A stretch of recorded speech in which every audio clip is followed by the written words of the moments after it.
दोस्तों, स्वागत है आपका हमारे चैनल द यूनिक वर्ल्ड में अकबर बीरबल की नई मजेदार कहानी। एक गरीबों की नजर में पैसों का कितना नई कहानी। बीरबल का अपराध और क्षुदों का न्याय। बहुत समय पहले बीटबल ने बादशाह प्रार्थना करके यह वचन ले लिया था कि जब कभी मुझसे कोई अपराध हो जाए तो उसका न्याय वही पंच करे जिनको मैं खुद चुने। बादशाह ने बीरबल की यह प्रार्थना स्वीकार करते हुए उन्हें इसका वचन दे दिया था। बादशाह अपने वायदे के पक्के थे, इसलिए बीटबल की प्रार्थना की स्वीकृति के बारे में सुनकर बहुत खुशी हुई। अचानक एक दिन बीटबल से एक अपटाच हो गया। बादशाह ने देह देने के लिए बीटबल को बुलाया और कहा, तुमने जो कसूर किया है उसकी सजा तुम्हें जरूर मिलेगी। तब बीरबल ने इस अवसर का लाभ उठाने के लिए बादशाह की उनके दिए गए वचन का स्मरण कटवाया। बादशाह की अनुमति लेकर 5 क्षुद्रों को पंच चुना। बादशाह को आश्चर्य हुआ, यह क्षुद्र क्या न्याय करेंगे। खैर, उन 5 क्षुद्रों को बीटबल के अपराध के संबंध में सारी बातें समझा दी गई और न्याय कहने का आदेश दिया गया। ऐसा सम्मान पाकर क्षुद्रों को बहुत खुशी हुई, साथ ही उनमें प्रतिहिंसा की भावना भी जागृत हुई। पंचों ने यह सोचा कि बीरबल ने कई बार उनको अनेक कष्टों में डाल दिया था, उसका बदला लेने का यह सुनहरा अवसर हाथ से नहीं जाने देना चाहिए। ऐसी दंड अवस्था की जानी चाहिए कि चीरबल को अच्छा सबक मिले ताकि भविष्य में वह किसी के साथ पूरा व्यवहार करने का साहस न करे। उन 5 में ही पहला बोला, नदाश भाइयों, बीरबल का अपराध तो बहुत बड़ा है, इसलिए 105 रुपया जुर्माना करना चाहिए। इतनी बड़ी रकम की जुम्नी की कल्पना करके दूसरा पंच सिहर उठा। उसने सोचा, बीरबल के बाल बच्चों पर इसका चूरा असर पड़ेगा, उसका घर वाट चौपट हो जाएगा। यह सोचकर जुर्माना घटाकर सिर्फ 100 रुपये कटने का प्रस्ताव किया। तीसरे पंच को इतना जुर्माना भी ज्यादा लगा। उसने आश्चर्य प्रकट करते हुए जुर्माना घटाकर 60 रुपये ही करने का प्रस्ताव किया। साथ ही उसने यह भी कहा कि इतना जुर्माना काफी है, फिर भी अगर पंच लोग चाहें तो 10 रुपये और बढ़ा सकते हैं।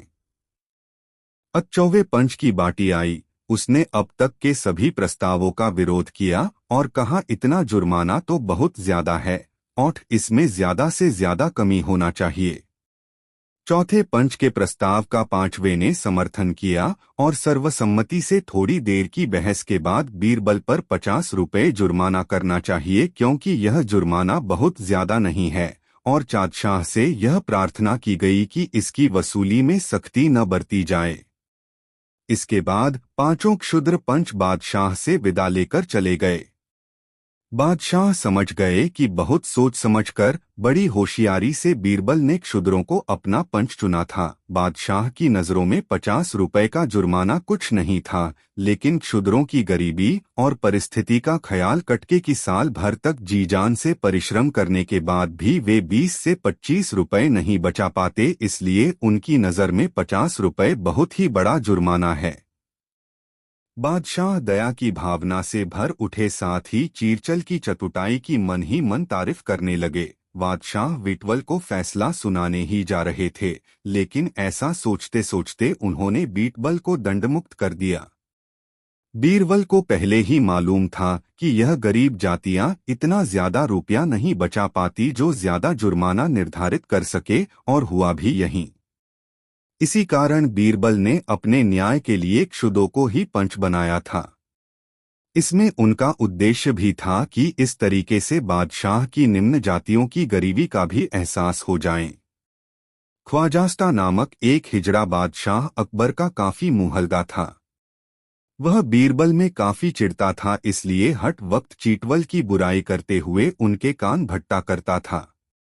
वह बीरबल की किसी न किसी बहाने दरबार से निकलवा देने की फिटाक में रहता था। दोस्तों, वीडियो को एक लाइक जरूर कर दे। 2 भक्तों के कृष्णा नहीं मजेदार कहानी।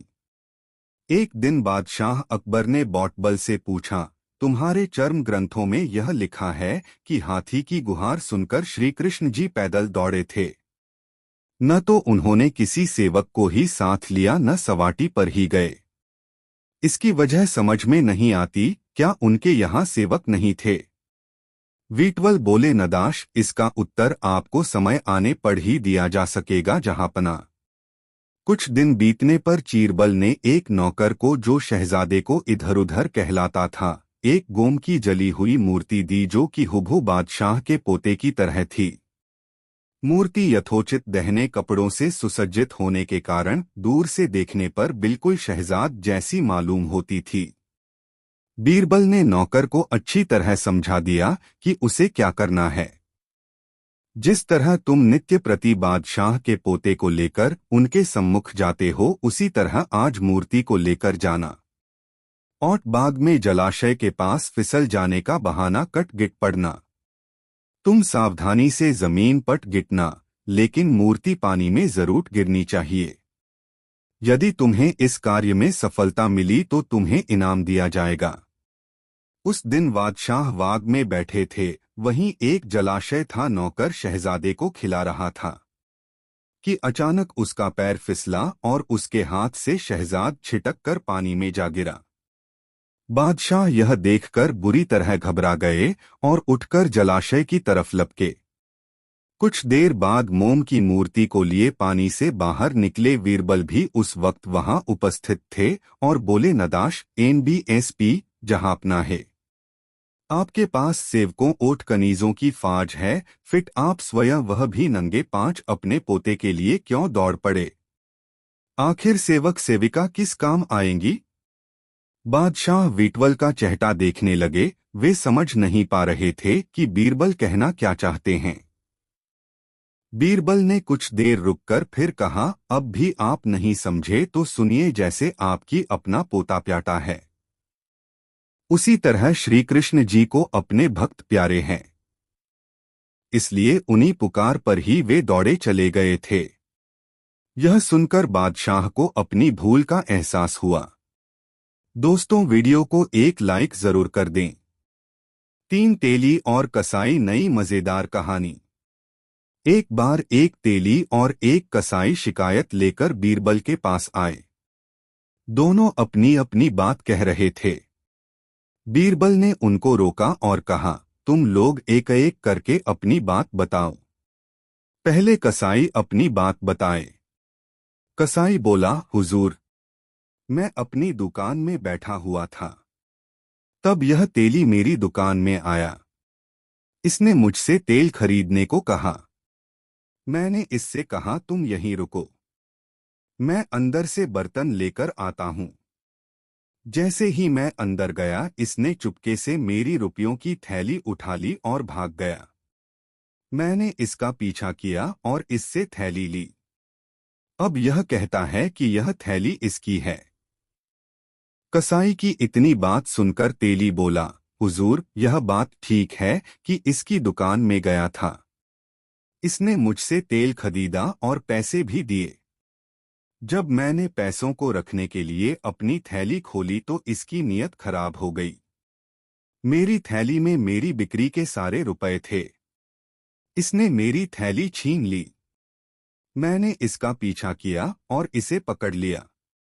अब यह मेरी थैली लौटने से इनकार करता है। मुकदमा बड़ा पेचीदा था। दोनों अपनी अपनी बात कह रहे थे। सुनने में दोनों की बात सच लगती थी। दरबार में बैठे अधिकारियों ने सोचा, देखें ऐसे टेढ़े मामले का फैसला बीरबल कैसे करेंगे। बीरबल बुद्धिमान हैं, फिर भी। तभी बीरबल ने आदेश दिया, जाओ एक कढ़ाई में गर्म पानी लेकर आओ। सभी लोग आश्चर्य में पड़ गए। आखिर गर्म पानी और कढ़ाई से मामले का क्या संबंध है?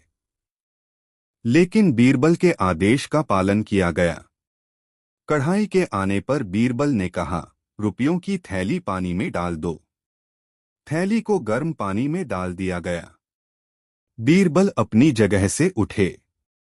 उन्होंने पानी में झांक कर देखा और आदेश दिया, इस थैली का मालिक तेली है। पानी में तेल की बूंदें चमक रही हैं।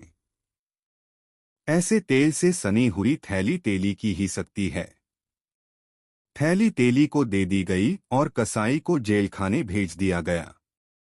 वहां उपस्थित व्यक्तियों ने बीरबल की जय जयकार की। दोस्तों, कहानी कैसी लगी कमेंट में जरूर बताएं। 4 भुक्खड़ नई मजेदार कहानी। अकबर को खाने का शौक था।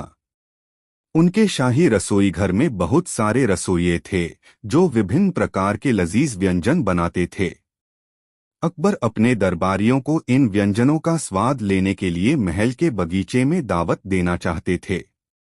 इस दावत का मुख्य केंद्र बिंदु थे उनके बुद्धिमान और चतुर मंत्री बीरबल। एक बार ऐसी ही दावत में बीरबल बादशाह अकबर के साथ बैठे थे। भोजन के बाद सबको पिस्तों से भरी कटोरियां दी गई। बीरबल और अकबर दोनों पिस्ते खाकर उनके छिलके अपनी कुर्सी के नीचे डाल रहे थे। दोनों की कुर्सी के नीचे छिलकों का ढेर लग गया। अकबर ने ढेर देखा तो उनके दिमाग ने बीरबल को परेशान करने की एक योजना बनाई। अकबर ने चुपचाप अपने छिलके बीरबल की कुर्सी के नीचे सरका दिए। बीरबल ने यह नहीं देखा। तभी अचानक अकबर उठे और जोर से बोले, बीरबल, मुझे विश्वास नहीं होता तुम इतने पिस्ते कैसे खा सकते हो। तुम तो सच में भुक्खड़ हो। सभी दरबारियों ने यह सुनकर बीरबल की कुर्सी के नीचे लगे ढेर को देखा, लेकिन बीरबल शांत होकर बैठे रहे। वह जानते थे कि अकबर उनके साथ खेल रहे हैं। लेकिन चालाक बीरबल दरबारियों के सामने अपने आप को मूर्ख नहीं बनने देना चाहते थे। तभी वे अकबर से बोले, जहांपनाह, आप बिल्कुल सही हैं। मैं एक भुक्खड़ हूं। यह सच है कि मैंने इतने सारे पिस्ते खाए हैं। लेकिन जहांपनाह, आपने मुझे हैरान कर दिया। आप पिस्ते के साथ उनके छिलके भी कैसे खा सकते हैं? बीरबल ने दरबारियों को अकबर की कुर्सी के नीचे देखने को कहा। उन्होंने देखा न तो उनकी कुर्सी के नीचे कोई छिलका था और न ही कटोरे में। दरबारी जोर से हंसने लगे। अकबर का चेहरा लाल हो गया। बीरबल का मूर्ख बनाते बनाते वे स्वयं ही मूर्ख बन गए। शिक्षा क्षणिक उत्तर किसी भी अप्रिय स्थिति से बाहर निकलने का एक तरीका हो सकता है। यह कहानी हमें बताती है कि यदि हम किसी जश्न में किसी का मजाक बनाकर अपनी चतुराई दिखाना चाहते हैं तो हमें अपने आसपास सबसे चतुर और बुद्धिमान व्यक्ति का चयन नहीं करना चाहिए, अन्यथा यह आप पर ही भारी पड़ सकता है और आपके सारे प्रयत्न व्यर्थ हो सकते हैं। दोस्तों, वीडियो अपने मित्रों को जरूर शेयर करें। 5 अकबर की इच्छा नई मजेदार कहानी। अकबर की इच्छा हुई कि कोई ऐसा ग्रंथ लिखा जाए जिससे उसका नाम अमर हो जाए। जब उसने महाभारत सुना था तो इच्छा हुई कि महाभारत को तरह ही अकबर भारत लिखा जाना चाहिए।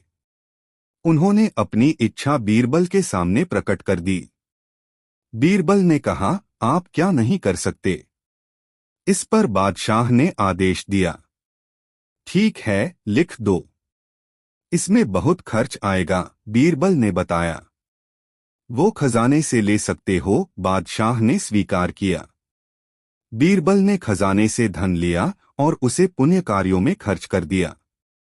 उन्होंने अकबर भारत लिखने के लिए 6 मास का समय ले लिया। 6 मास के बाद बीरबल एक ग्रंथ की पांडुलिपि लेकर पहुंचे जो वास्तवकार कागजों का पुलिंदा था और ऊपर नीचे लकड़ी के पट्टे लगाकर रश्मि कपड़े में बांध दिया गया था, जैसे पाक कुरान हो। बादशाह के सामने रखकर बीरबल बोला, अभी कसर है और मैं चाहता हूं आप इसे छप जाने पर ही पढ़कर देखें। ठीक है, तभी देख लेंगे। पूरा करो और छपवाओ।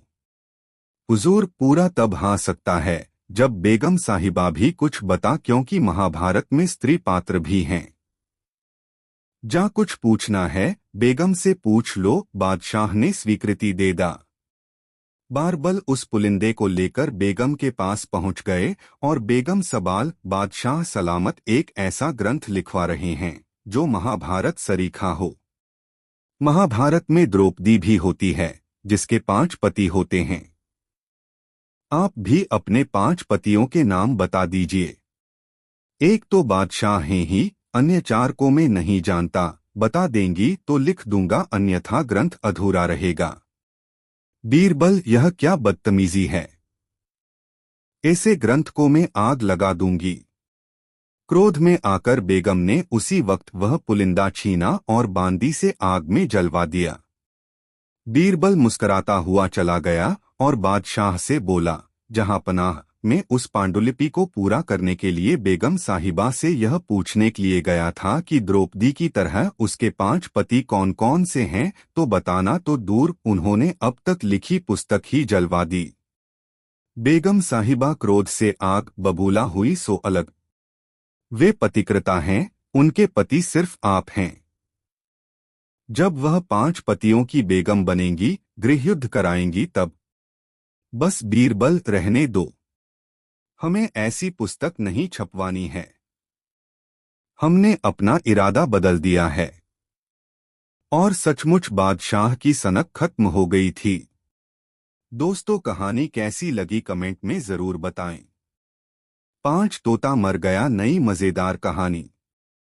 एक आदमी तोते पकड़कर उन्हें पढ़ाने सिखाने के बाद किसी बड़े आदमी को भेंट करके इनाम पाने का धंधा करता था। एक दिन उसे एक बड़ा सुंदर तोता मिला। उसने तोते को पढ़ाया और उसे इंसानी बोली सिखाई।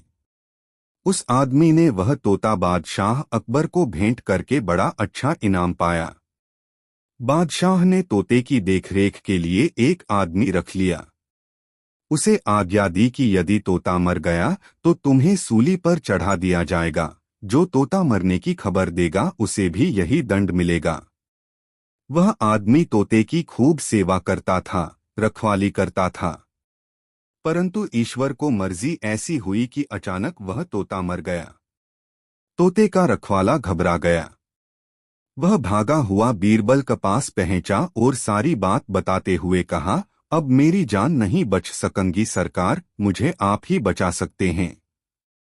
मैं जाकर तोते की मौत की खबर बादशाह का दूंगा, तब भी प्राणदंड, और बादशाह स्वयं पता लगाते हैं तब भी प्राणदंड। अब मैं क्या करूं?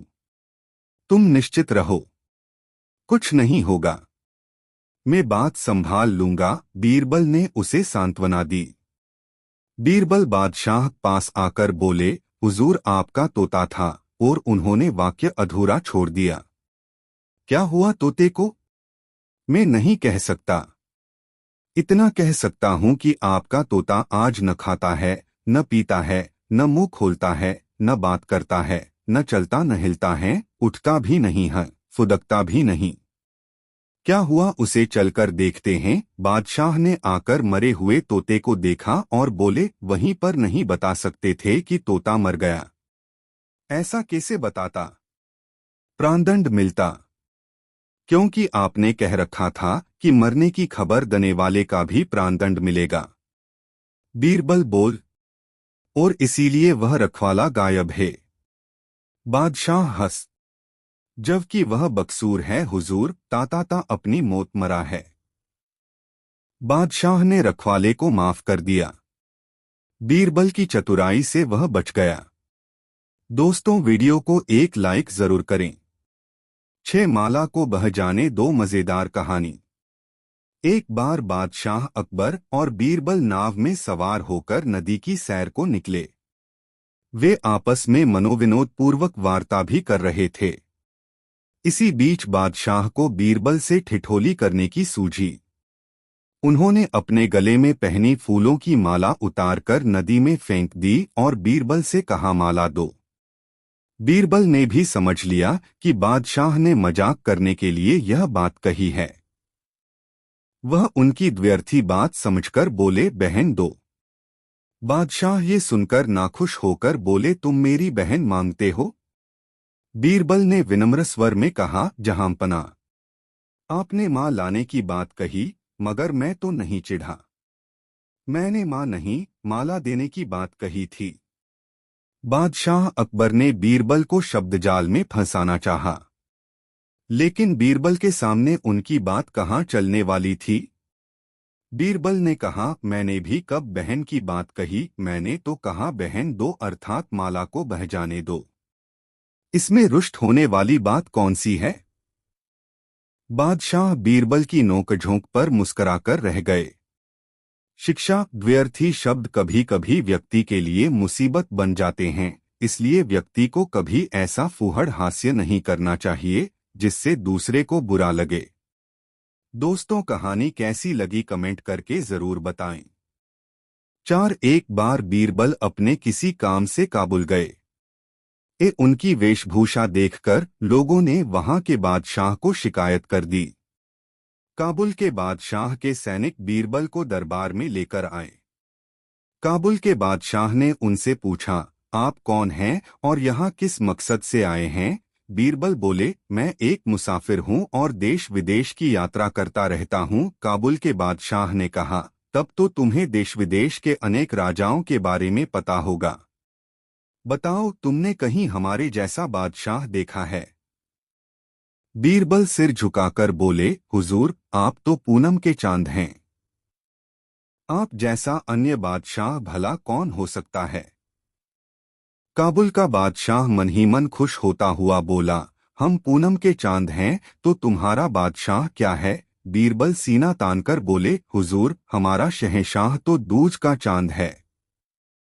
काबुल का बादशाह स्वयं को पूनम का चांद समझकर खुशी के मारे गदगद हो गया और बीरबल को छोड़ दिया और सादर अपने दरबार में बैठाया। दूसरे दिन बीरबल को वस्त्राभूषणों से नवाजकर विदा किया।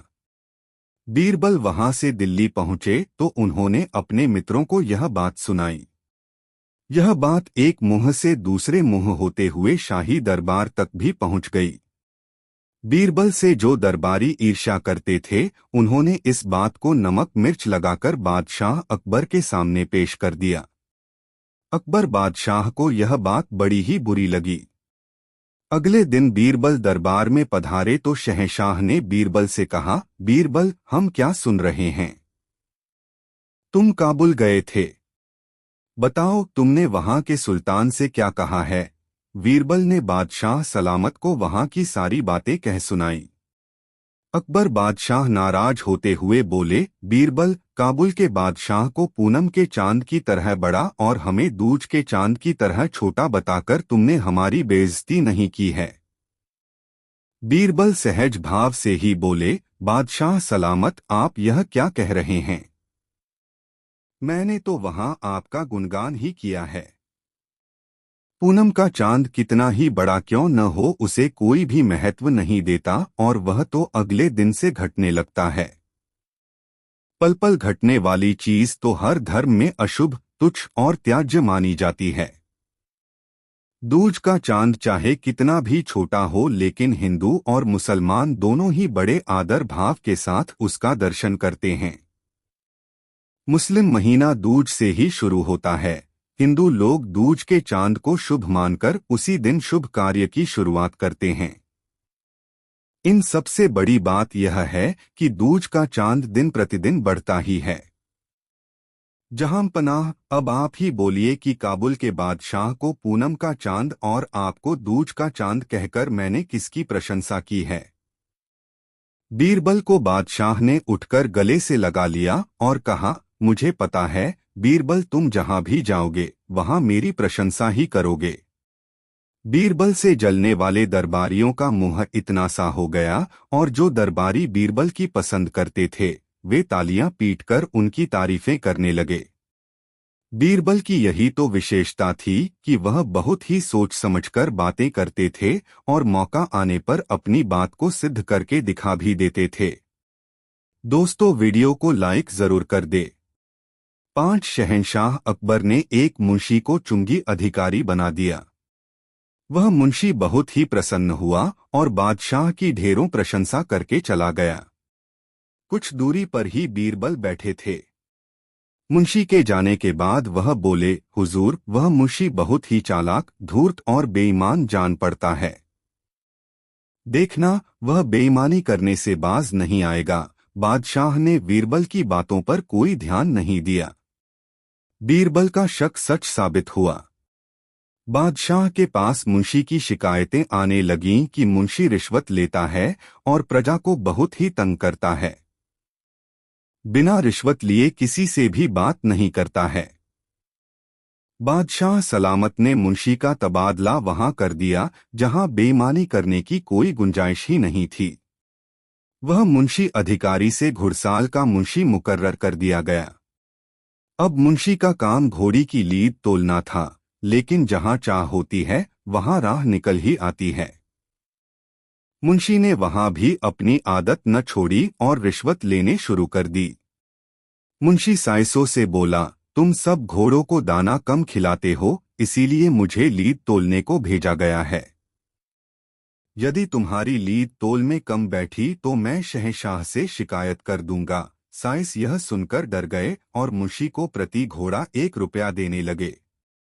बादशाह के पास मुंशी की शिकायत पहुंची तो उन्होंने यमुना नदी की लहरें गिनने का काम उसे सौंप दिया। यहाँ पर बेईमानी का कोई काम नहीं था। मुंशी बेईमानों का बेईमान था। यहाँ भी उसने कमाई का रास्ता ढूंढ निकाला। अब मुंशी ने नावों को रोकना शुरू कर दिया और कहने लगा, रुको, मैं अभी लहरें गिन रहा हूँ। बेचारे नाविक जब नावों को रोक रोक कर परेशान हो गए तब उन्होंने मुंशी को प्रतिमाह 10 रुपये देने प्रारंभ कर दिया। दरबार में जब यह खबर पहुंची कि मुंशी नाविकों से पैसे वसूलता है तो शहंशाह ने हुक्म जारी किया कि नावों को न रोका जाए और उन्हें जहां जाए जाने दिया जाए। शातिर दिमाग मुंशी कहाँ किसी बंदिश और नियम को मानने वाला था। यहाँ भी उसने अपनी बुद्धि का इस्तेमाल कर एक तख्ती को तट पर यह लिखकर लगा दिया, रोको मत जाने दो। यह द्व्यर्थी वाक्य शहंशाह के हुक्म का भी पालन कर रहा था और मुंशी को भी रिश्वत दिलवा रहा था। बादशाह के पास फिर भी मुंशी की शिकायतें पहुंचने लगीं तो उन्होंने उस मुंशी की हरकतों से तंग आकर उसे नौकरी से हमेशा के लिए हटा दिया और बीरबल से कहा, बीरबल, हमने तुम्हारी बात नहीं मानी। तुम्हारा कहना सही था कि यह मुंशी जरूरत से ज्यादा होशियार और बेईमान लगता है। यह सब कहकर शहंशाह ने बीरबल के जिम्मे कर्मचारियों को जांचने परखने का काम लगा दिया। दोस्तों, वीडियो कैसा लगा कमेंट में जरूर बताएं। 6 बादशाह अकबर दरबार में आकर अभी बैठे ही थे कि तभी दरबार में एक हत्या का मामला आ गया। बादशाह को बड़ा ही बुरा लगा कि आज की शुरुआत हत्या के मामले से ही हो रही है। बादशाह ने हुक्म दिया, यह हत्या का मामला है, इसमें जल्दबाजी करना ठीक नहीं होगा। इस मामले की सुनवाई अगले दिन होगी। अपराधी को मौका मिल गया। वह दूसरे दिन दरबार लगने से पहले ही बीरबल के घर पर पहुंच गया और दरबार के लिए तैयार हो रहे बीरबल के आगे गिड़गिड़ाने लगा, हुजूर, आप बुद्धिमानों के बुद्धिमान हैं। मैं बड़ी आशा लेकर आपकी शरण में आया हूँ। मेरी फांसी की सजा उम्र कैद में तब्दील हो जाएगी तो मेरे परिजन आपका यह उपकार जीवन भर नहीं भूलेंगे। बीरबल यह सब सुनकर अवाक रह गए। अपराधी आगे बोला, हुजूर, मेरी आपसे प्रार्थना है कि मेरी तरफ से आप ही बहस करें। बीरबल ने जवाब में कुछ नहीं कहा। मामला दरबार में पेश हुआ। बादशाह अकबर ने अपराधी को उम्र कैद की सजा सुनाई। अपराधी आश्चर्यचकित भी हुआ और खुश भी हुआ। वह धीरे धीरे चलकर बीरबल के नजदीक आया और बोला, हुजूर, लाख लाख शुक्रिया, आपने मेरी फांसी की सजा उम्र कैद में करवा दी। मैं आपका ताम्र ऋणी रहूंगा। यह सुनकर बीरबल बोले, हाँ, मुझे इस मामले में बड़ी दिक्कत उठानी पड़ी। जहां पनाह तो तुम्हें निर्दोष समझकर छोड़ने जा रहे थे। मेरे बार बार समझाने पर उन्होंने तुम्हें उम्र कैद की सजा दी, क्योंकि केवल मुझे पता है कि तुमने अपराध किया है और तुमने मेरे घर पर अपना अपराध कबूल भी किया है। हकीकत यही थी। अपराधी यह सुनकर हतप्रभ रह गया। वह माथा पीट कर रह गया कि बीरबल के सामने उसने अपना अपराध आखिर कबूल क्यों किया। दोस्तों, वीडियो कैसा लगा कमेंट में जरूर बताएं और वीडियो को एक लाइक जरूर कर दे। 6 बीरबल ने चोर पकड़ा बिल्कुल नई मजेदार कहानी। एक अमीर व्यापारी महल के पास रहता था। एक बार उसके घर में चोरी हो गई। उसकी पत्नी के गहने चोरी हो गए। व्यापारी को शक था कि चोर उसके नौकरों में से कोई है। वह बीरबल के पास गया, उसे अपने घर में हुई चोरी और अपने शक के बारे में बताया। बीरबल व्यापारी के घर गया। उसने सब नौकरों को इकट्ठा किया और जोर से पूछा, घर से गहने किसने चुराए हैं? सभी नौकरों ने सिर हिलाकर चोरी से इनकार किया। एक पल के लिए बीरबल ने कुछ सोचा, फिर सभी नौकरों को एक जितनी लंबाई की एक एक लकड़ी दी और जोर से कहा, असली चोर की लकड़ी कल सुबह तक अपने आप 2 इंच बढ़ जाएगी। कल सुबह तुम सब अपनी अपनी लकड़ी लेकर यहां आना। सभी नौकर अपने अपने घर चले गए। दूसरे दिन वे सब फिर वहां इकट्ठे हो गए। बीरबल ने सबको अपनी अपनी लकड़ी दिखाने को कहा। एक नौकर की लकड़ी 2 इंच छोटी थी। बीरबल ने जोर से कहा, यही चोर है। जेल के दरबान उस नौकर को पकड़ कर ले गए। व्यापारी ने बीरबल से पूछा, आपने उसे कैसे पकड़ा? बीरबल ने उत्तर दिया, यहाँ आने से पहले असली चोर ने अपनी लकड़ी को 2 इंच काट लिया था। उसे डर था कि उसकी लकड़ी सुबह तक 2 इंच बढ़ गई होगी। दोस्तों, वीडियो कैसा लगा कमेंट में जरूर बताएं। साथ कुछ भी नहीं बचा नई कहानी। अपने सवालों के लिए प्रसिद्ध बादशाह अकबर दरबार आए तो बीरबल कहीं नजर नहीं आए। उन्होंने दरबारियों से पूछा, बताओ 27 में से 9 गए तो क्या शेष रहा? दरबारी मन ही मन सोचने लगे कि बादशाह यह क्या पूछ रहे हैं।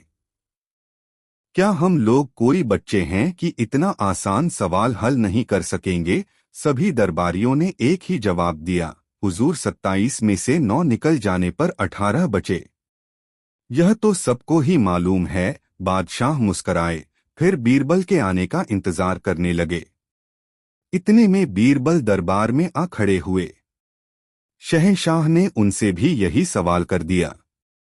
बीरबल जवाब में बोले, हुजूर कुछ भी नहीं बचा। बीरबल का यह जवाब सुनकर सब आश्चर्य में पड़ गए। उनके जवाब से कोई भी संतुष्ट नहीं दिखा तो बीरबल आगे बोले, इसमें हैरान होने की कोई बात नहीं है। 27 नक्षत्र साल भर में होते हैं। इनमें से 9 नक्षत्र जो हैं वे वर्षा ऋतु में होते हैं।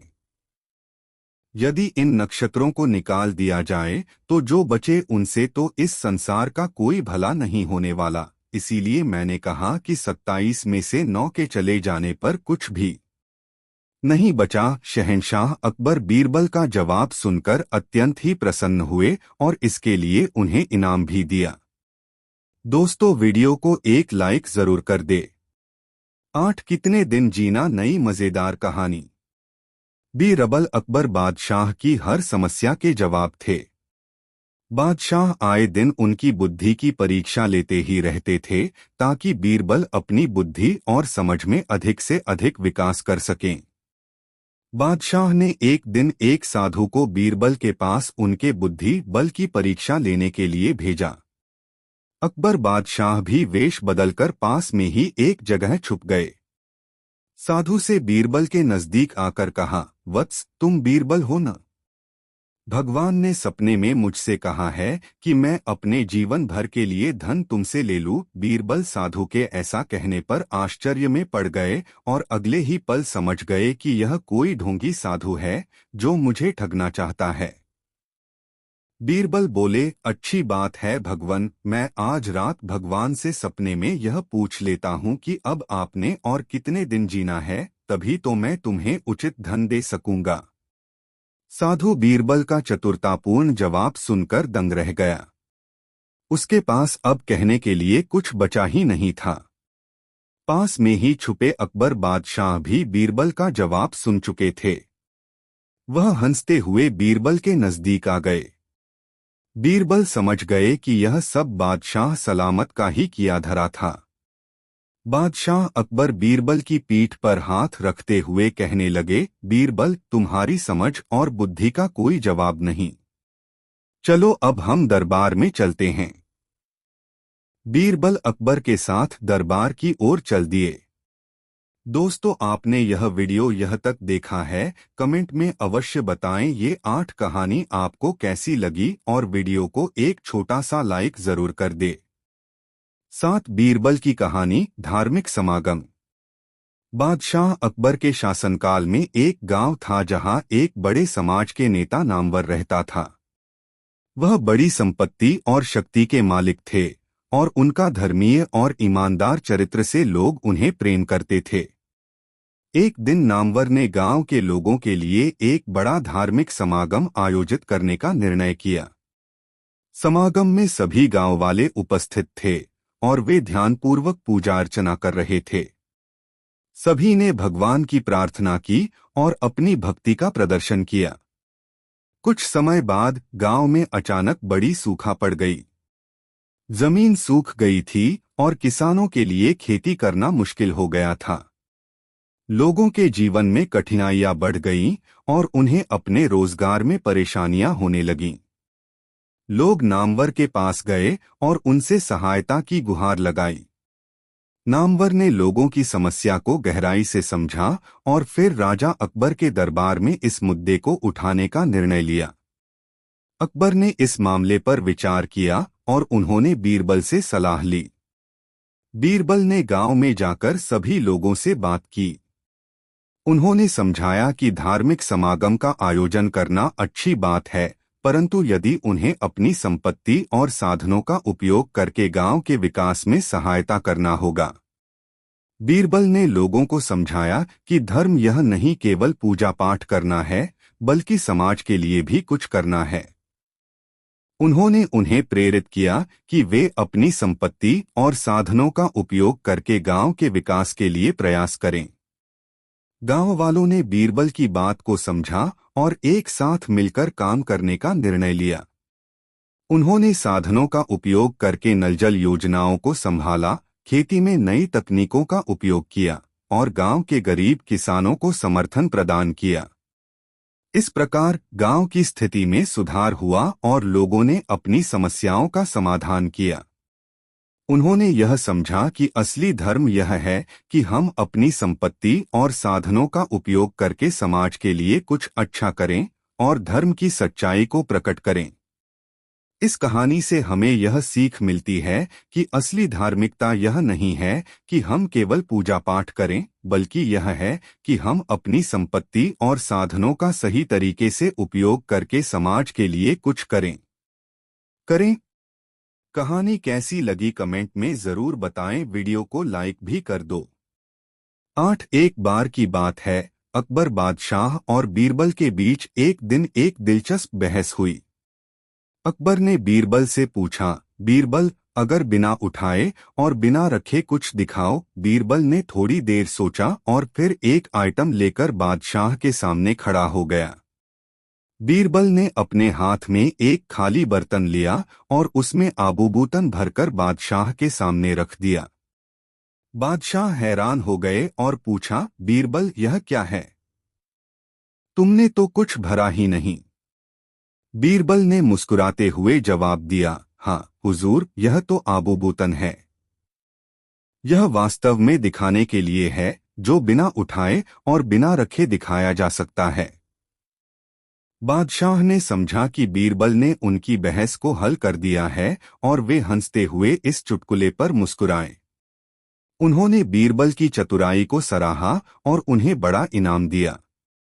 इस कहानी से हमें यह सीखने को मिलता है कि जिंदगी में कभी-कभी हमें समस्याओं का समाधान तलाशने के लिए अलग-अलग दृष्टिकोण और तरीके अपनाने पड़ सकते हैं। बुद्धिमान और विवेकी तरीके से सोचने से हम किसी भी समस्या का सही समाधान निकाल सकते हैं। कहानी कैसी लगी कमेंट में जरूर बताएं, वीडियो को लाइक भी कर दो। 3 दरबार के दूसरे लोग बीरबल से जलते तो थे ही, वे ऐसे अवसर की प्रतीक्षा करते रहते थे कि कब बादशाह को बीरबल के खिलाफ भड़काएं। ऐसे अवसर उन्हें मिल भी जाते थे। एक बार लोगों के कहने से बादशाह ने कहा, बीरबल, तुम्हारी शिकायत मिली है। जी। लोग कहते हैं बीरबल इतना गुणी नहीं है जितना सरकारी कोष से धन प्राप्त करता है। जी। क्या यह सच है? जी। यानी तुम स्वीकार करते हो? जी। क्या जी जी करते जा रहे हो? क्या तुम मानते हो कि तुम मूर्ख हो? जी हाँ। जब तुम मूर्ख हो तो क्यों सरकारी खजाने पर बोझ बने हो? छुट्टी करो। मर्जी है आपकी जहांपना। ठीक है, 1 महीने के लिए हम तुम्हें हटाकर देख लेते हैं। जो हुक्म जहांपना। ठीक है, तो कल से तुम जहां भी चाहो जा सकते हो और सदा के लिए जाना चाहो तो चले जाना। आपका हुक्म सर। आंखों पर।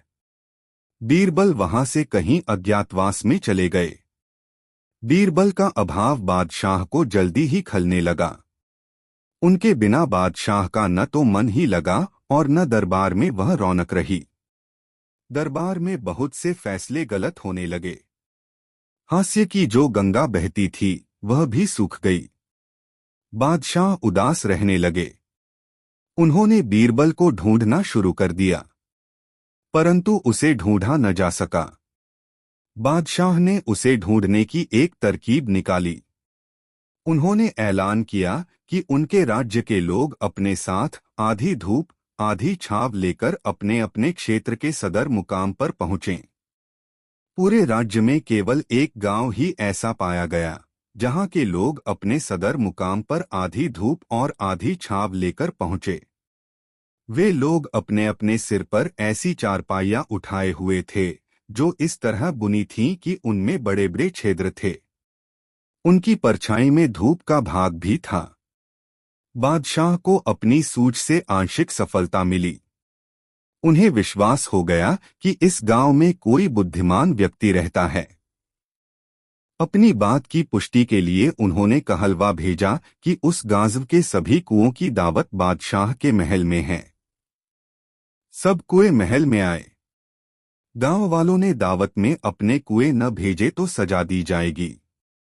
गांव वाले घबरा गए, परंतु उस गांव में तो बीरबल था।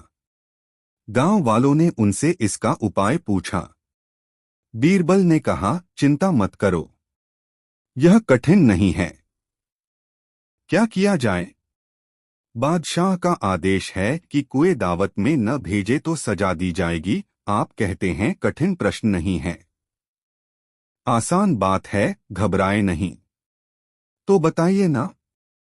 बादशाह के पास खबर भेज दो कि दावत में आने के लिए हमारे सब कुएं सहमत हैं, मगर उन्होंने एक शर्त लगाई है। हमारे कुएं तभी उस दावत में आएंगे जब उन्हें बुलाने के लिए बादशाह के महल का कुआं आएगा। वे आदमी के साथ या अकेले नहीं आएंगे। वे भी इज्जतदार कुएं हैं। बादशाह को अब संदेह न रहा कि उस गांव में बीरबल मौजूद है। उन्होंने पत्र भेजकर बीरबल को बुला लिया। बादशाह प्रसन्न हो गए। वे बीरबल के बिना बहुत परेशान हो रहे थे। दोस्तों, इस वीडियो को लाइक जरूर कर दें। 4 बादशाह ने एक दिन पूछा, सबसे कृतज्ञ कौन और सबसे कृतघ्न कौन है? बीरबल ने कहा, इसका उत्तर मैं दरबार में दूंगा। कई दिनों के बाद बीरबल दरबार में 2 प्राणियों को लाया। उनमें एक कुत्ता था और दूसरा जमाई। बादशाह ने पूछा, ये कौन हैं? और यह कुत्ता क्यों लाए हो? बीरबल ने उत्तर दिया, जहांपना, एक कृतज्ञ है और दूसरा कृतघ्न है। मतलब समझाओ। ये कुत्ता वफादार है, स्वामिभक्त और कृतज्ञ है। इसे गलती पर मारा पीटा जा सकता है, तब भी कुछ देर बाद दुम हिलाएगा, आपके हाथ चाटेगा। यह बड़ा कृतज्ञ होता है। दूसरा यह जमाई है। इसे बेटी दे दो, सब कुछ दे दो, परंतु इसे सब्र या संतोष नहीं होता, तब भी अकड़ा रहेगा। यह कृतघ्न होता है। बादशाह को क्रोध आ गया। उसने आदेश दिया, जमाई को फांसी दे दी जाए। बीरबल बोले, जहांपना, यह गलत है। इसे फांसी देना उचित न होगा। क्यों? क्योंकि मैंने अपने ही जमाई के लिए नहीं कहा। यह बात हर जवाई पर लागू होती है। किस किस को फांसी देंगे? आप सभी किसी न किसी के जमाई हैं। मैं भी हूं और आप भी। बादशाह चौंक पड़े। वह सोच भी नहीं पाए थे कि जमाई तो वह भी हैं। जमाई तो बीरबल भी है।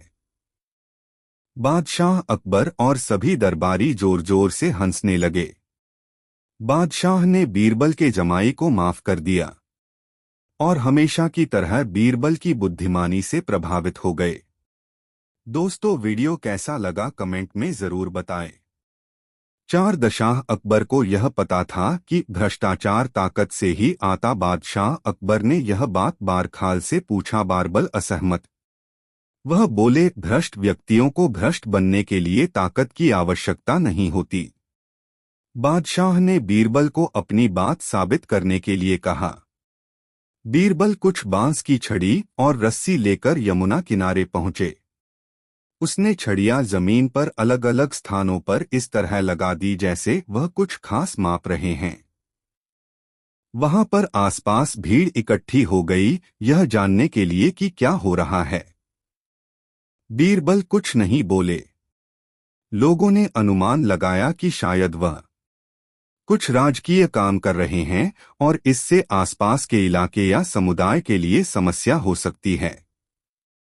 बिना कुछ पूछे बीरबल को घूस देने लगे कि वह उन्हें बचा लें। बीरबल भी शांत रहे। लोगों ने सोचा शायद धन कुछ कम है, तो उन्होंने कुछ अधिक धन देने को कोशिश की। आखिर बीरबल ने अपनी बात को साबित किया। वहां से अपना सामान लेकर चले गए और बादशाह से इनाम पाया। शिक्षा भ्रष्टाचार को बढ़ने के लिए शक्ति के साथ उसके भुगतने वालों की सहायता भी बढ़ावा देती है।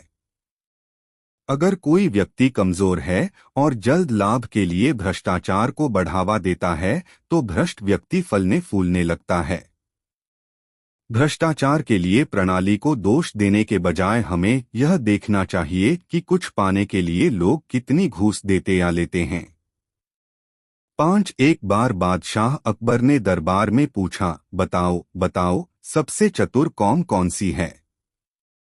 मुल्ला दो प्याजे तथा अन्य लोगों ने अपनी अपनी जातियों को होशियार बताया। जब बीरबल से पूछा गया तो उसने बताया, जहांपनाह, सबसे चतुर बनिया होता है। बनिए से चालाक कौम कोई नहीं होती। कैसे? बादशाह ने पूछा। बनिया कभी किसी की बुराई नहीं ले सकता। जैसा मुंह होता है वह वैसी ही बात करता है, बीरबल ने बताया। सिद्ध करके दिखाओ। जी अच्छा। बीरबल ने 7-8 बनियों को बुलवा लिया। उनकी दावत महल में थी। पहले तो वे आने को तैयार ही नहीं हुए। पता नहीं क्या कारण है। बादशाह से किसी ने शिकायत तो नहीं कर दी है, परंतु जब समझाया गया तो वे आ गए। वैसे भी बादशाह के हुक्म पर आना तो पड़ता ही। जब वे महल में पहुंचे तो उनके चेहरों पर हवाइयां उड़ने लगीं। वे बड़ी मुश्किल से भय को निकाल सके। उनके सामने उड़द की दाल लाई गई और पूछा गया, बताओ ये क्या है। देखकर वे पहचान गए कि उड़द की दाल है, परंतु इस डर से कि कहीं उसमें और कोई बात न हो, वे ठीक नहीं बताना चाहते थे। किसी ने कहा मूंग, एक ने कहा मसूर, तीसरे ने मोठ बताया, उड़द किसी ने नहीं बताया। बादशाह की समझ में कुछ नहीं आ रहा था कि वे क्या बक रहे हैं। बादशाह बोले, अरे मूर्खा, ये उड़द की दाल है। हाँ जी, वही है, वही है। सब एक साथ बोले। बीरबल और बादशाह ने एक दूसरे की ओर देखा। बीरबल ने पूछा, क्या है ये। जी वही जो बादशाह ने बताया। क्या बताया? हमें तो याद नहीं रहा, हुजूर। अब बादशाह ने पूछा, बीरबल, यह उड़द की दाल क्यों नहीं कहते। वहम के कारण बीरबल बोला, इन्हें वहम है कि दाल में कोई बात है। ये चालाक हैं। अब तो आप मान गए।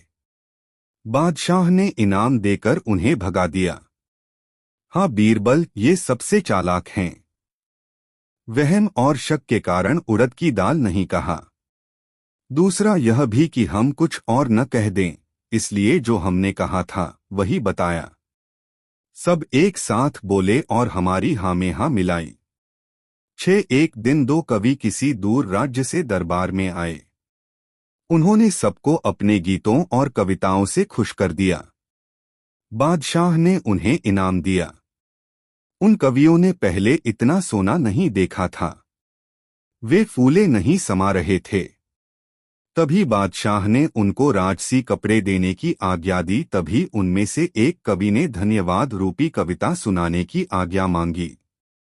बादशाह अकबर ने उसको आज्ञा दी और कवि कविता सुनाने लगा।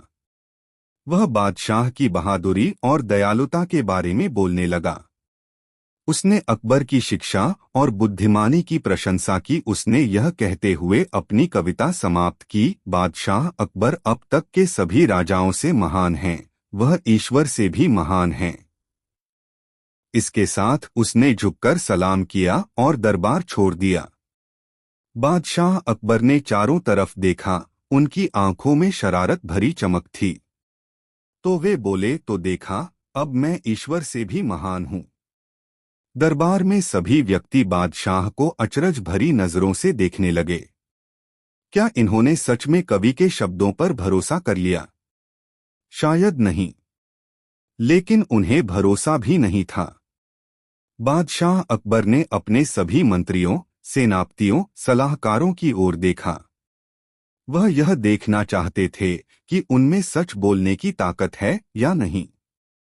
सभी बादशाह की तरफ देखने लगे। तो क्या सभी लोग मेरी इस बात से सहमत हैं? बादशाह कुछ चिढ़ते हुए बोले।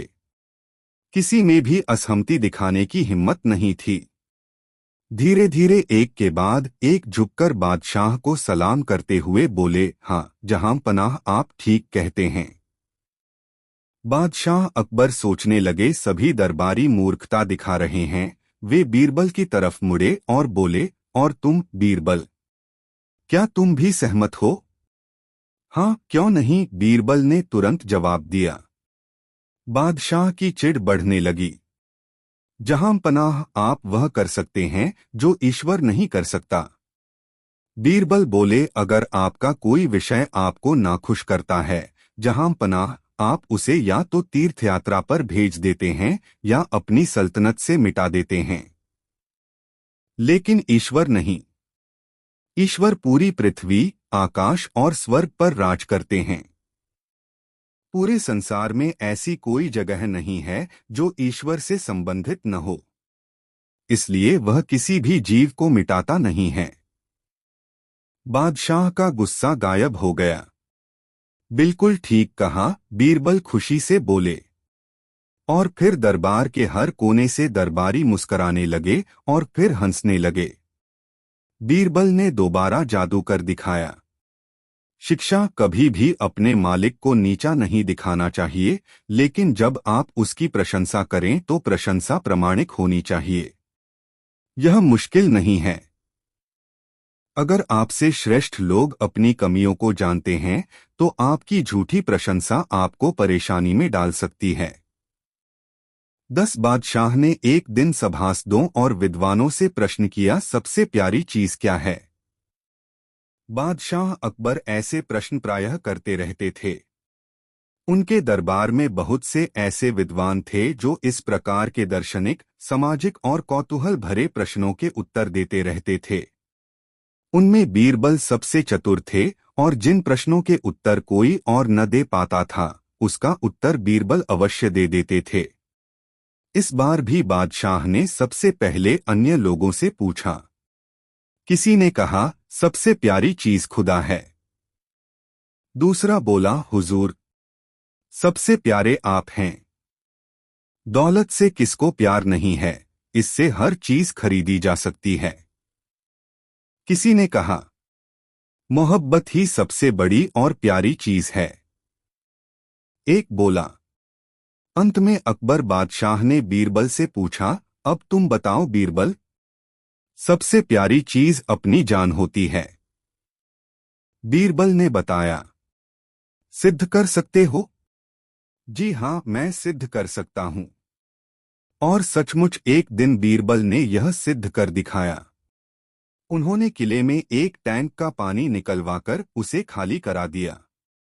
उस खाली टैंक में उन्होंने एक बंदरिया को छुड़वा दिया जिसके पेट में बच्चा चिपका हुआ था। फिर धीरे धीरे उस टैंक में पानी छुड़वाना शुरू कर दिया। बंदरिया सूखे में खड़ी हो गई, जो कि सबसे ऊंची जगह थी।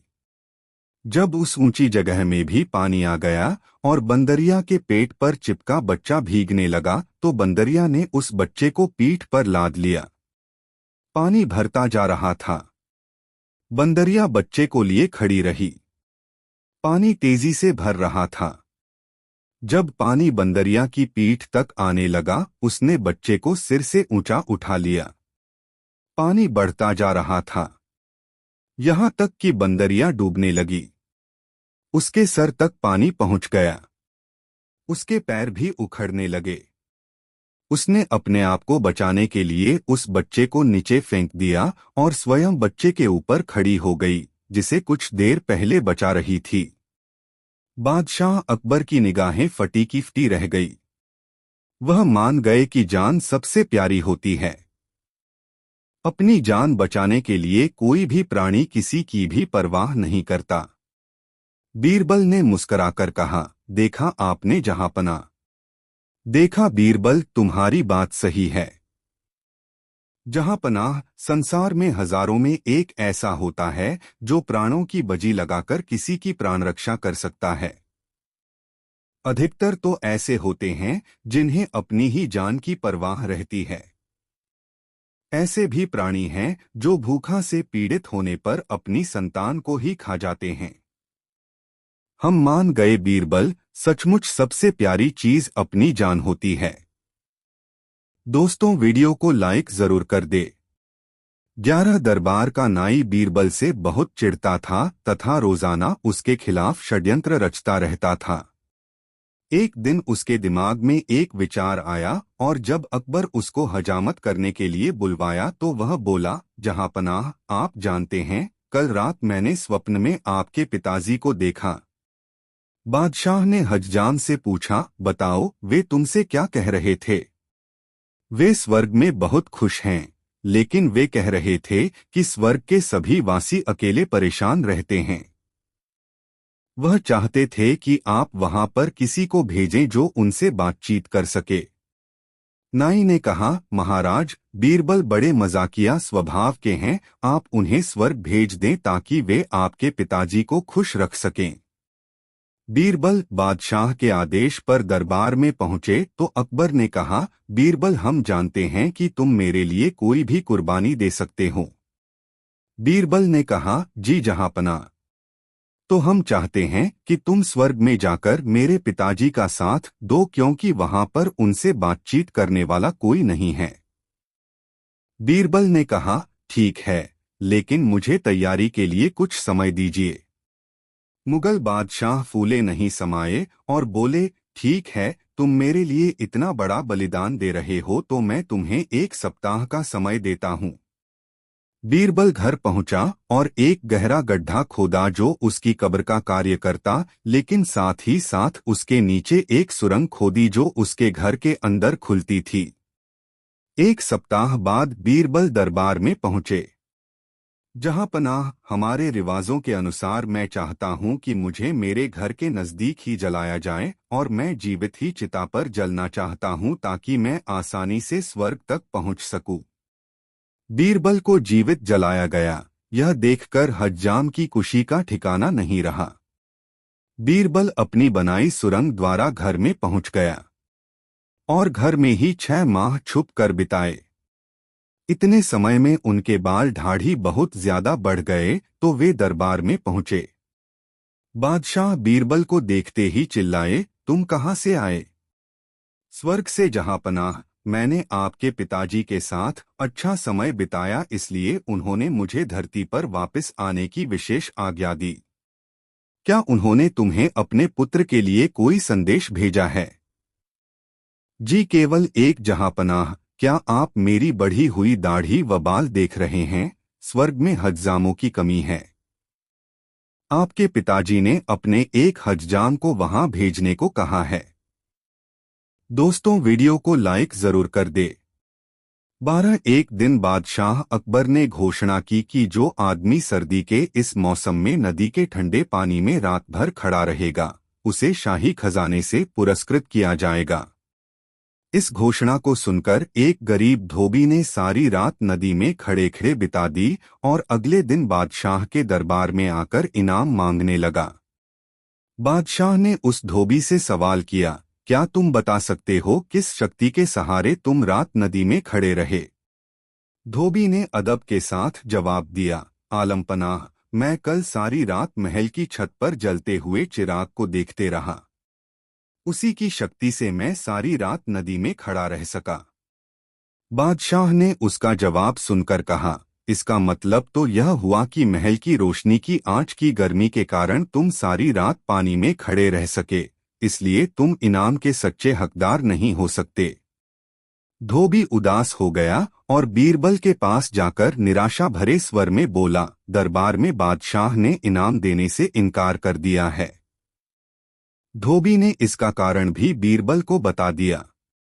बीरबल ने गरीब धोबी को सांत्वना देकर घर भेज दिया। बादशाह ने अगले दिन बीरबल को दरबार में न पाकर एक खादिम को उन्हें बुलाने के लिए भेजा। खादिम ने उन्हें आकर सूचना दी, बीरबल ने कहा है कि जब उनकी खिचड़ी पूरी पक जाएगी तभी वह दरबार में आ सकेंगे। बादशाह को यह सुनकर बड़ा अचरज हुआ। वह अपने दरबारियों के साथ बीरबल के घर पहुंचे।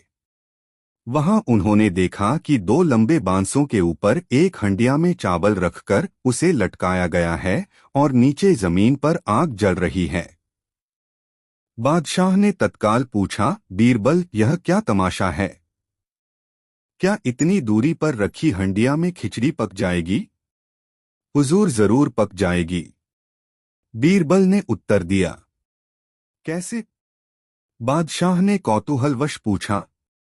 जहां पनाह, बिल्कुल वैसे ही जैसे महल के ऊपर जल रहे दिए की गर्मी के कारण धोबी सारी रात नदी के पानी में खड़ा रहा, बीरबल ने कहा। बादशाह अकबर बीरबल का यह तर्कसंगत उत्तर सुनकर लज्जित हुए। उन्होंने तुरंत धोबी को ढूंढ लाने और पुरस्कृत करने का आदेश जारी कर दिया। दोस्तों, वीडियो को लाइक जरूर कर दे और कमेंट में जरूर बताएं कहानी कैसी लगी। 3 दिल्ली शहर में कपूर चंद जौहरी के 2 पुत्र थे। बड़े का नाम रूपचंद और छोटे का फूलचंद जौहरी था। मरते समय कपूरचंद काफी धन अपने दोनों लड़कों के लिए छोड़ गया था। बाप के क्रियाकर्म के पश्चात जो कुछ धन बच रहा उससे दोनों भाइयों ने कई वर्षों तक गुलछर्रे उड़ाए। आखिरकार उनकी नासमझी से सारा धन खर्च हो गया। तब इनको धनोपार्जन की चिंता हुई। जब दिल्ली में रहकर धनोपार्जन की इन्हें कोई तरकीब न सूझी तो परदेश जाने का ठहराया और गृहस्थी के निर्वाहार्थ 2-3 वर्षों के लिए सब सामग्री एकत्रित कर बाहर के लिए रवाना हुए। जब कुछ दूर निकल गए तो इन लोगों ने देहातों से सामान खरीदना और अगले देहातों में बेचना प्रारंभ किया। इस तरह खरीद फरोख्त करते हुए बहुत दूर निकल गए। रास्ते में एक जंगल मिला। उस जंगल के मध्य में एक तालाब था। इनको प्यास सता रही थी, अतएव उस तालाब पर बैठकर निर्मल जल पान किया। फिर स्नान करने की इच्छा हुई। तालाब में स्नान करने के निमित्त 2-3 सीढ़ी नीचे उतरते ही फूलचंद के पैर के नीचे कोई ठोस चीज पड़ी। उसने डुबकी मारकर उसे बाहर निकाला तो वह एक छोटी सी संदूक थी। संदूकर में एक छोटा सा ताला बंद था। फूलचंद ने ताले को पत्थर से मार मार कर तोड़ दिया। उसमें 2 वेशकीमत लाल बंद थे। वह उनको देखकर बड़ा प्रसन्न हुआ और अपने ज्येष्ठ भ्राता रूपचंद को दिखलाने के लिए बुलाया। रूपचंद उसकी आवाज सुनकर नजदीक गया तो देखा कि फूलचंद के हाथ में 2 लाल हैं। वह उन लालों को अपने भाई रूपचंद का दिखलाकर बोला, भाई, यह एक लाल आप अपने पास रखें और एक मैं लूंगा। रूपचंद ने कहा, भाई इस दौलत को लेकर आप घर लौट चले, मैं भी यह सब तिजारती माल बेचता हुआ थोड़े दिनों में लौट आता हूँ। फूलचंद भाई की आज्ञा सिरोधार्य कर घर लौटने की तैयारी करने लगा।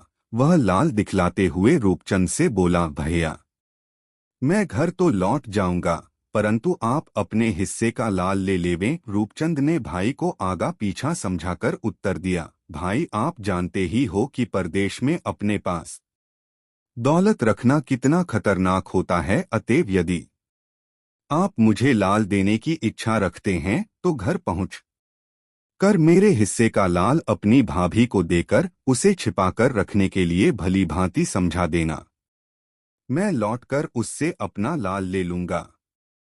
फूलचंद अपने बड़े भाई का आज्ञापालक था। उन लालों को सावधानी से कमर में छिपाकर घर का रास्ता लिया। घर पहुंचकर माया की चक्कर में पड़ गया और रूपचंद के भाग का लाल अपनी भाभी को नहीं दिया, बल्कि उन दोनों लालों को अपने ही पास छिपाकर रख लिया। पैसे के जोर से नगर में एक दुकान खोलकर जौहरी बन बैठा। जब रूपचंद 2-3 वर्षों के पश्चात चक्कर लगाता हुआ घर पहुंचा और अपनी स्त्री से लाल मांगा तो वह बोली, कैसा लाल और किसने कब मुझे दिया था जो मैं सहेज कर रखती। स्त्री से ऐसा निराश उत्तर सुनकर रूपचंद ने फूलचंद से पूछा, क्यों भाई मेरा लाल कहाँ है? फूलचंद ने उत्तर दिया, भैया वह लाल तो मैं आते ही भाभी को सौंप दिया था, बल्कि उसे भली भांति समझा भी दिया था कि देखो भैया के आने पर इसे उन्हें सौंप देना। जान पड़ता है कि अब लालच में पड़कर वह उसे आपको देना नहीं चाहती है, जिस कारण आपसे झूठा बोल रही है। रूपचंद को भाई के ऐसे उत्तर से बड़ा क्रोध उत्पन्न हुआ और घर आकर अपनी स्त्री को बहुत मारा पीटा, परंतु फिर भी उसने अपने को निर्दोषी बतलाया। वह बोली, लाल पाना तो बड़ी दूर की बात है, मैं तो इतना भी नहीं जानती कि लाल कैसा होता है, उसका क्या रंग है। तब रूपचंद की आंखें खुलीं और उसने अपने मन में अनुमान किया कि यह सारा फरेब भाई का रचा हुआ है। लालच में आकर लाल को अपनी भाभी को नहीं दिया, अब मेरे पूछने पर उस पर दोषारोपण करता है। वह इस फरियाद को लेकर बीरबल के पास गया और उसकी अदालत में दरख्वास्त लगाई। बीरबल ने एक निश्चित तिथि पर फूलचंद को उसके साखियों के सहित तलब किया। इधर रूपचंद को भी उसकी स्त्री के सहित बुलाया। पहले उसने रूपचंद और उसकी स्त्री का बयान लिया, फिर उन्हें अलग अलग स्थानों पर बैठने की आज्ञा देकर फूलचंद के साखियों को तलब किया। जब वे आए तो बीरबल ने पूछा, देखो भाई, जो मैं आप लोगों से पूछता हूँ उसका ठीक ठीक उत्तर देना, नहीं तो यदि बात झूठी जान पड़ेगी तो दोष के उपयुक्त दंड पाओगे। क्या तुमने फूलचंद को रूपचंद की स्त्री को लाल देते हुए अपनी आंखों देखा था? उन साखियों ने फूलचंद का लाल देना स्वीकार किया। तब बीरबल ने सोचा, यह मसला इस प्रकार नहीं हल होगा। उन 5 साखियों को भी अलग अलग कोठरी में बंद करवा दिया और बाजार से मोम मंगवाकर 7-7 तोला उन 5 को देकर हुक्म दिया, अच्छा यदि तुम लोगों ने लाल देते हुए देखा है तो इस मोम से उसी शक्ल का लाल बना डालो। रूपचंद की स्त्री को भी लाल की शक्ल बनाने के लिए मोम दिया गया। जब निर्धारित समय बीत गया और सबों से लाल लेने की बारी आई तो बीरबल ने पहले उन्हीं दोनों भाइयों का लाल मंगवाया। उन दोनों के लालों का आकार एक सा था। तब एक एक कर 5 साखियों का लाल भी मंगाकर देखा, वे 5 ढंग के थे, उनमें लाल के आकार का एक भी न निकला। तब रूपचंद के स्त्री की तलबी हुई, भला वह विचारी लाल का हाल क्या जाने, निरा चुप रह गई। बीरबल ने उससे पूछा, तूने अपना लाल क्यों नहीं बनाया? वह पर्दे की आड़ से बोली, सरकार आज तक मैंने लाल आंखों से देखा भी नहीं है, तो कौन सा आकार बनाकर आपको दिखलाती। बीरबल ने उसकी करतूतों से उसे निर्दोष समझा और उसको यह भी प्रकट हो गया कि यह सारी करतूत फूलचंद की ही है, केवल अपने भाई को ठगने के लिए ही यह सब प्रपंच रच रखा है। बीरबल फूलचंद के साखियों को फिर से धमकाया, परंतु वे भली भांति गढ़ छोलकर तैयार किए गए थे, इसलिए उनमें से एक भी नहीं डिगा। तब बीरबल ने 2 सिपाहियों को इशारे से बुलाकर कोड़ा लगाने का संकेत किया। वे दोनों चाबुक लेकर आगे आए और बीरबल के दूसरी आज्ञा की प्रतीक्षा करने लगे। यह दशा उपस्थित देख उनमें से 2 साखी फूट गए और वे सत्य 2 बात कहने को प्रस्तुत हुए।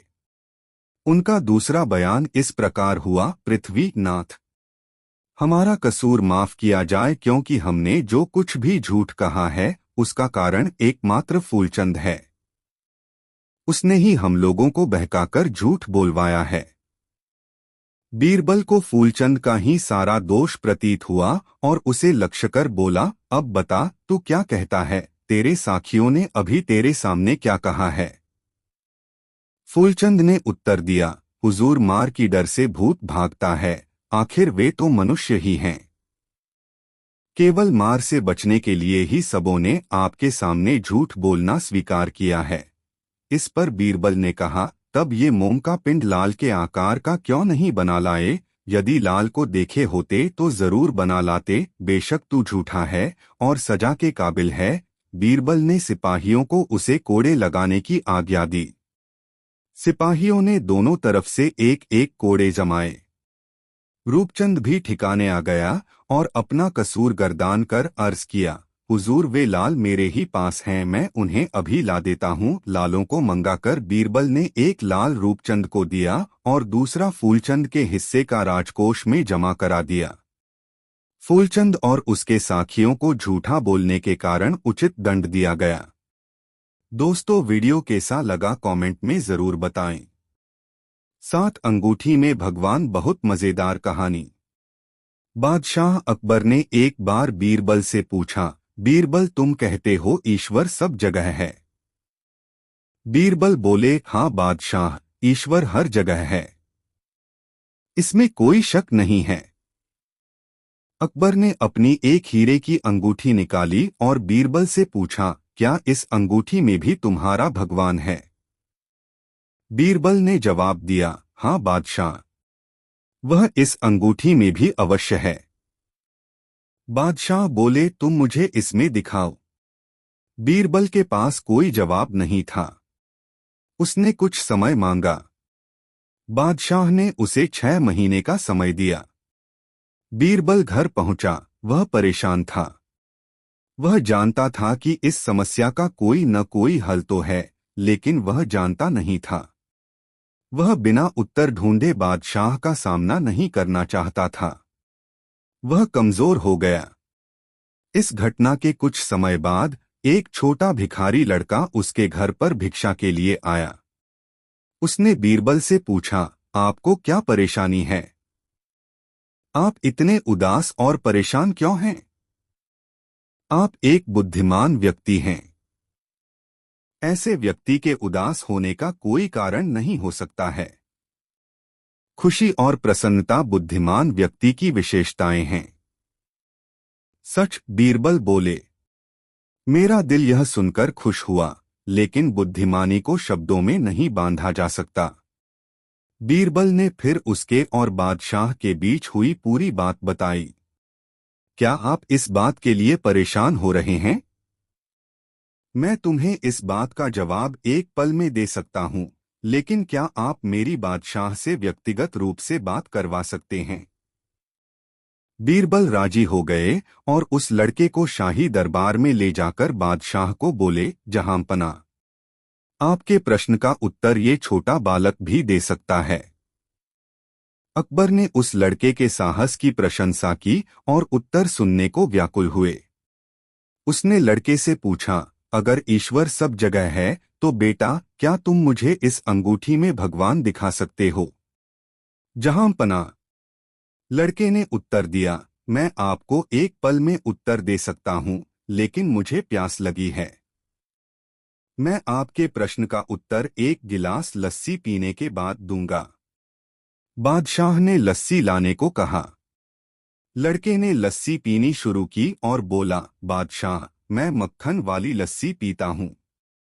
आपका सेवक जो लस्सी लेकर आया है वो मुझे पसंद नहीं आई और इसमें से मक्खन नहीं निकल रहा है।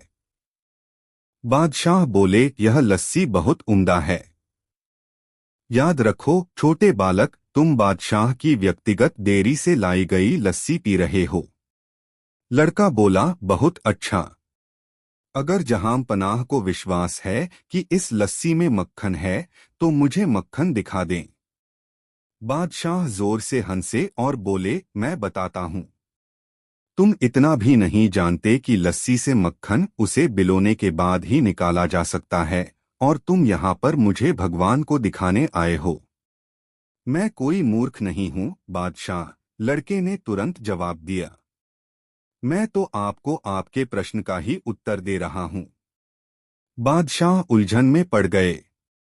लड़का उनसे बोला, जहां पनाह, इसी तरह ईश्वर सब वस्तुओं के अंदर हैं। वह हर चीज पदार्थ के अंदर हैं, उन्हें हम अपनी इन आंखों से नहीं देख सकते। उन्हें देखने के लिए हमें अपने मन की आंखों को जगाना जरूरी है। हम ईश्वर को महसूस कर सकते हैं और उन्हें अपनी बुद्धिमानी की आंखों से देख सकते हैं, लेकिन उससे पहले हमें अपने शरीर के पंच तत्वों और वस्तुओं को बिलोकर अलग करना पड़ता है, दही की तरह। उस लड़के ने अकबर के प्रश्न का उत्तर दिया और बादशाह उससे बहुत प्रभावित हुए। वह और भी जानना चाहते थे और लड़के से पूछा, बच्चे, अब तुम मुझे बताओ, तुम्हारा भगवान हमेशा क्या करता रहता है? बालक भिक्षुक बोला, जहां पनाह, यह ईश्वर ही है जो हमारी संवेदनाओं को शक्ति देता है, हमारे दिमाग को समझ देता है, हमारे शरीर को ताकत देता है, और यह उन्हीं की शक्ति है जिससे हम जीते और मरते हैं। मनुष्य सोचता है कि वही कलाकार है और अपनी कलाओं का आनंद लेता है, लेकिन मनुष्य तो उस शक्ति के हाथों की कठपुतली है। उसकी सोच से ही सल्तनत ऊपर उठती है और गिर जाती है, करोड़पति गरीब बन जाता है और गरीब करोड़पति। उसे महसूस करने के लिए हमें अपने आप को उसे समर्पित करना पड़ता है। बादशाह के लिए एक छोटे भिक्षुक से ये सब सुनना एक नया अनुभव था। अकबर अपने विचारों में लचीलापन रखते थे और इस छोटे हिंदू भिक्षुक की बातें सुनकर ही शायद वह धार्मिक व प्रशासनिक बातों पर विचार विमर्श के लिए मुस्लिम फकीरों और मौलवियों के साथ हिंदू विद्वानों को भी आमंत्रित करने लगे। शिक्षा अवांछनीय स्थिति में चतुराई से पेश आना चाहिए। यदि हमें किसी समस्या का हल न मिले तो इसका अर्थ यह नहीं कि उस समस्या का कोई हल नहीं है। ऐसे में अपने अधीन और साथ काम करने वालों के साथ मिलकर समस्या का हल खोजा जा सकता है। दोस्तों, वीडियो कैसा लगा कमेंट में जरूर बताएं। 8 सोने की मोहरें या न्याय। अकबर बीरबल कहानी। अकबर बीरबल कहानी। एक दिन बादशाह ने बीरबल से पूछा कि अगर तुम्हें न्याय व सोने की मोहर में से चुनने को कहा जाए तो तुम किसे चुनोगे? बीरबल बिना हिचक बोले, सोने की मोहर। अकबर हैरान हुए और बोले, तुम न्याय की जगह स्वर्ण मुद्रा लेना पसंद करोगे? हाँ, बीरबल ने कहा। दरबारी भी यह बात सुनकर हैरान हो गए। वर्षों से वे सब बीरबल को बादशाह की नजरों से नीचा गिराना चाहते थे, लेकिन आज तक किसी को सफलता नहीं मिली और आज वह काम बीरबल ने स्वयं कर दिया। उन्हें अपने भाग्य पर विश्वास नहीं हुआ। बादशाह बोले, अगर कोई नौकर इस बात को कहता तो मुझे बुरा व अजीब नहीं लगता, लेकिन तुम्हारे इस उत्तर से मैं अचंभित व दुखी हूं। मुझे नहीं पता कि तुम इतने लालची हो। बीरबल ने शांत स्वर में कहा, जहां पनाह, आपके राज्य में न्याय तो सबको मिलता है, इसलिए न्याय तो मेरे पास पहले से ही है, लेकिन मेरे पास धन की कमी रहती है, इसलिए मैंने सोने की मोहर को चुना। अकबर बीरबल के उत्तर से खुश हुए और उसे एक नहीं 1000 स्वर्ण मुद्राएं दीं। इस कहानी से शिक्षा, किसी को उसके कार्य की सजा देने से पहले हमें यह जानना चाहिए कि उसने ऐसा क्यों किया। इसके लिए उसके पास ठोस कारण हो सकते हैं जो शायद आपको पता न हो। हर किसी को अपने आप को बचाने का मौका मिलना चाहिए। एक समझदार व्यक्ति कभी अपने मालिक की प्रशंसा करने के मौके को नहीं छोड़ता। वह जानता है मालिक के गुणों को जानना उसके लिए फायदेमंद हो सकता है। यह उसके लिए जादू की तरह काम करता है, जैसे बीरबल के लिए। दोस्तों, ऐसी और नई मज़ेदार कहानी सुनने के लिए हमारे चैनल द यूनिक वर्ल्ड को सब्सक्राइब जरूर कर ले और यह वीडियो अपने मित्रों को जरूर शेयर करें। वीडियो देखने के लिए धन्यवाद।